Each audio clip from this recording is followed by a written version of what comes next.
성명쌤과 함께하는 필콕 동아시아사 9차시 수업 시작하도록 하겠습니다. 안녕하세요. 여러분들 등교일이 일주일이 더 연기가 됐죠. 원래 3학년들은 이번 주에 등교하는 거였는데 연기가 돼가지고 다음 주 수요일에 나온다고 하는군요. 여러분들은 원래 다음 주 수요일에 나와야 되죠. 근데 이제 5월 27일 날 수요일에 등교하는 걸로 발표가 됐는데요. 또 연기가 될지 어쩔지 모르겠습니다. 여러분들 혹시 집에서 그냥 있는 게 좋은가요? 학교 나오는 게 좋아요? 집에서 그냥 이렇게 온라인 수업 듣는 게 더 좋아요? 되게 궁금하기도 한데, 여러분들도 답을 좀 듣고 싶기도 한데, 네이버 폼에다가 한번 써주세요. 예, 전 집이 좋아요. 아니면 학교 가서 수업 듣고 싶어요. 이렇게 한마디씩 좀 써주면 제가 여러분들 마음을 조금 알아볼 수 있지 않겠는가 싶습니다. 원래 이달 말에 5월 말에 교생 선생님들 꽤 많이 오시기로 돼 있거든요. 여러분들이 있어야 사실은 교생 선생님도 뭘 좀 하시고 이제 할 텐데, 여러분들이 이렇게 계약이 조금씩 더 미뤄지면 지금은 5월 27일로 미뤄졌지만 또 어떻게 될지 모르잖아요. 또 이게 그러니까 계속 늦어지면 아마 교생 선생님 못 보고 여러분 학교 나오면 그냥 교생 선생님 그냥 집에 가시고 이러실 수도 있을 것 같습니다. 더 안 늦춰져야 될 텐데요. 아마도 이 이야기를 다음 주 수업에서 또 이야기하게 될지도 모를 것 같습니다. 자, 그리고 1차 고사 얘기를 안 할 수가 없는데요. 고사 일정은 좀 변경될 수도 있을 것 같습니다. 지금 현재는 6월 3일, 4일, 5일 이렇게 내부적으로 결정이 됐어요. 여러분들 공지가 나갔는지는 확인을 못했는데, 그래서 6월 3, 4, 5일로 원래 계획을 했었는데 1학년들이 6월 3일 계약으로 지금 정해졌잖아요.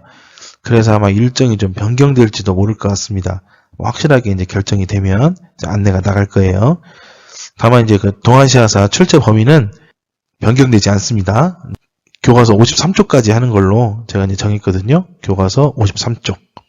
이게 오늘 수업까지, 오늘 지금 이 수업까지만 1차 고사 범위가 되겠습니다.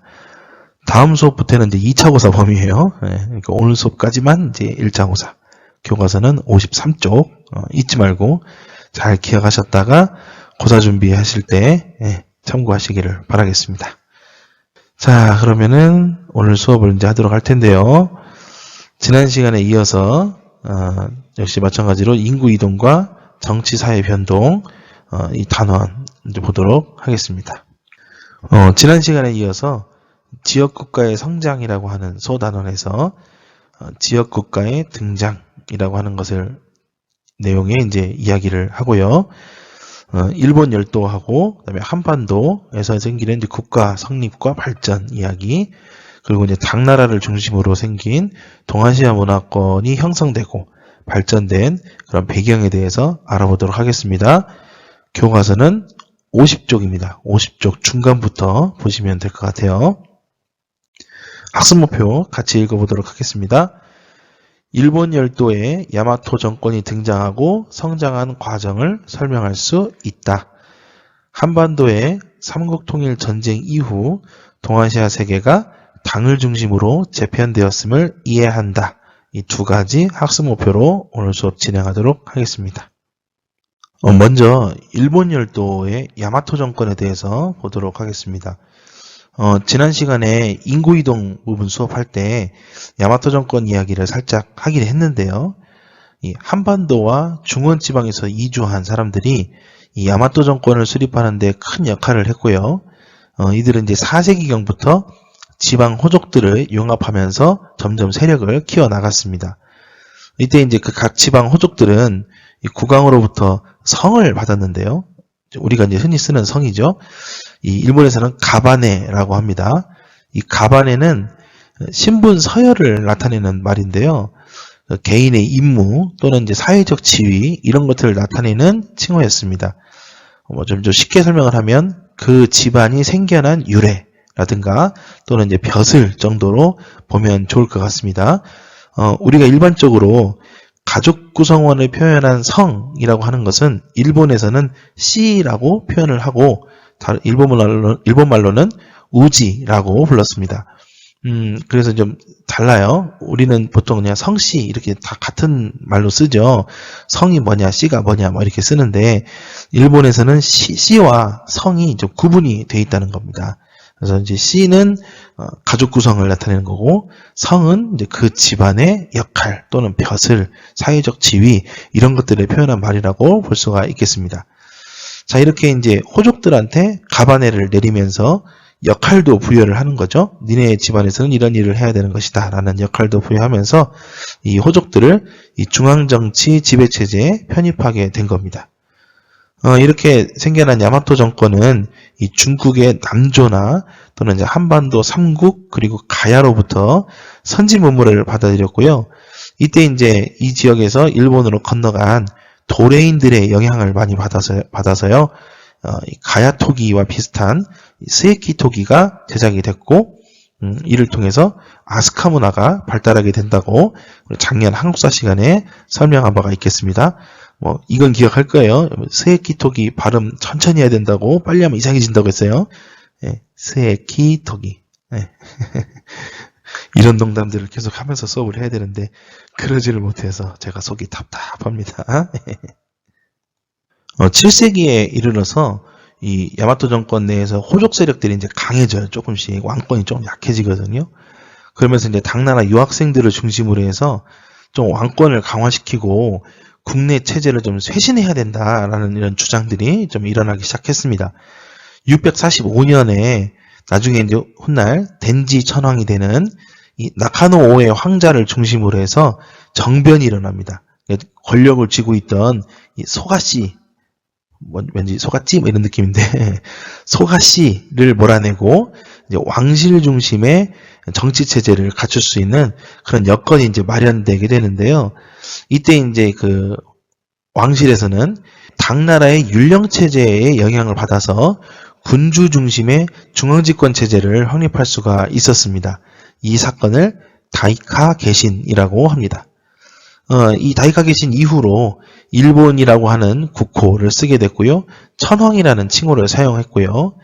헤이조쿄나 해양쿄 같은 이런 도시들을 건설해서 수도로 삼으면서 이 수도를 중심으로 귀족 문화가 발달하게 됩니다. 토보는 티베트를 이르는 말입니다. 티베트는 7세기부터 티베트권에서 라싸를 중심으로 성장을 했는데요.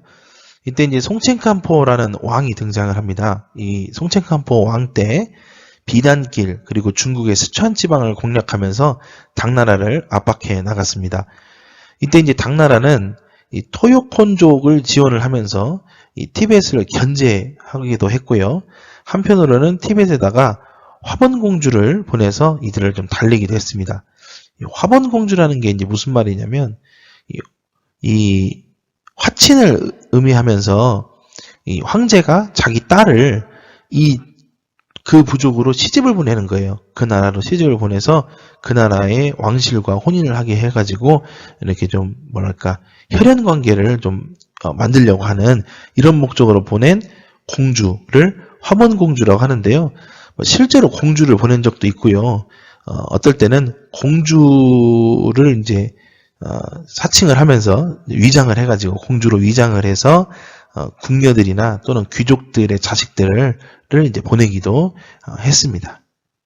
자, 이때 한반도는 이제 나제 동맹이 형성이 돼서 고구려를 견제했던 상황이었다가 신라가 백제를 배신하고 이 관산성 전투에서 성왕을 죽인 다음에 한강 하류 지역을 차지했던 그 이후거든요.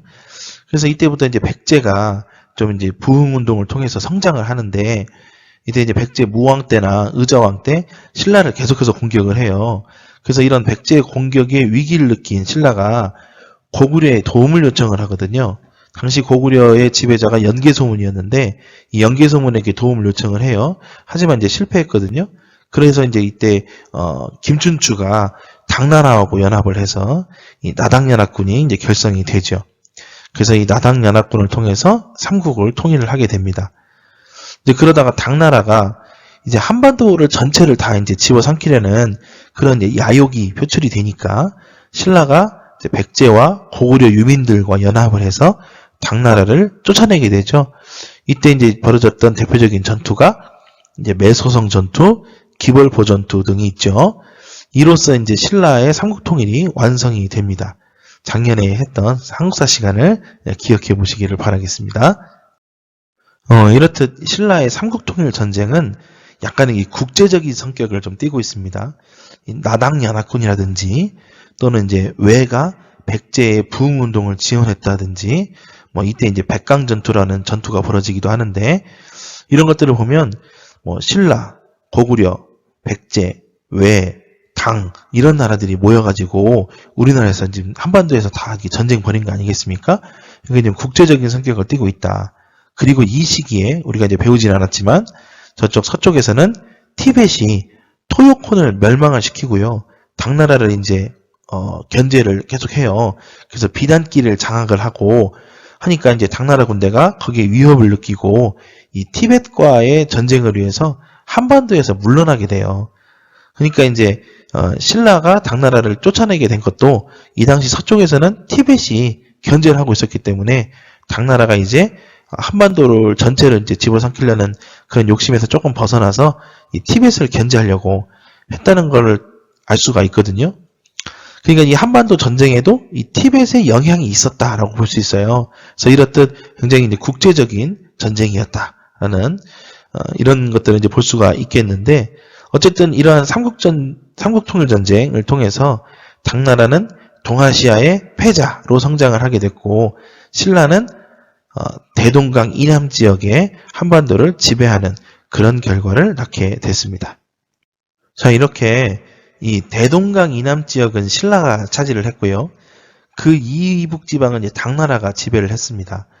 그러다가 이제 거란과 당나라가 전쟁을 하게 돼요. 그래서 그 틈을 타서 대조영이 고구려 유민과 말갈족들을 이끌고 동모산을 중심으로 해서 발해를 건국을 했죠. 698년입니다.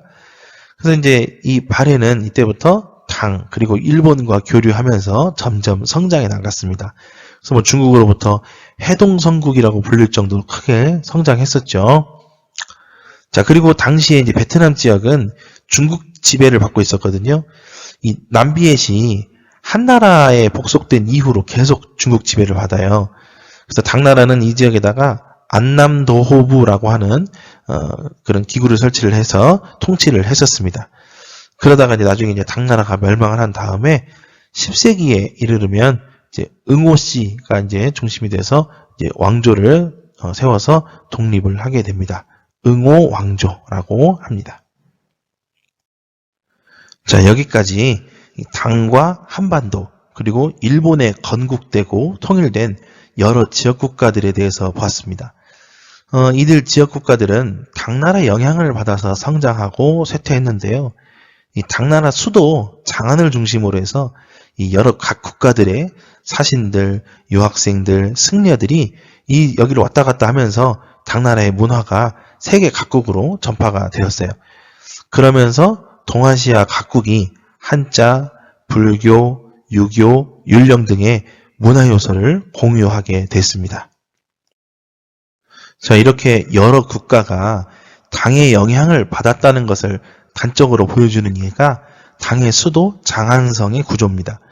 이 장안성의 구조를 본따서 여러 국가에서 계획도시를 구축한 것인데요.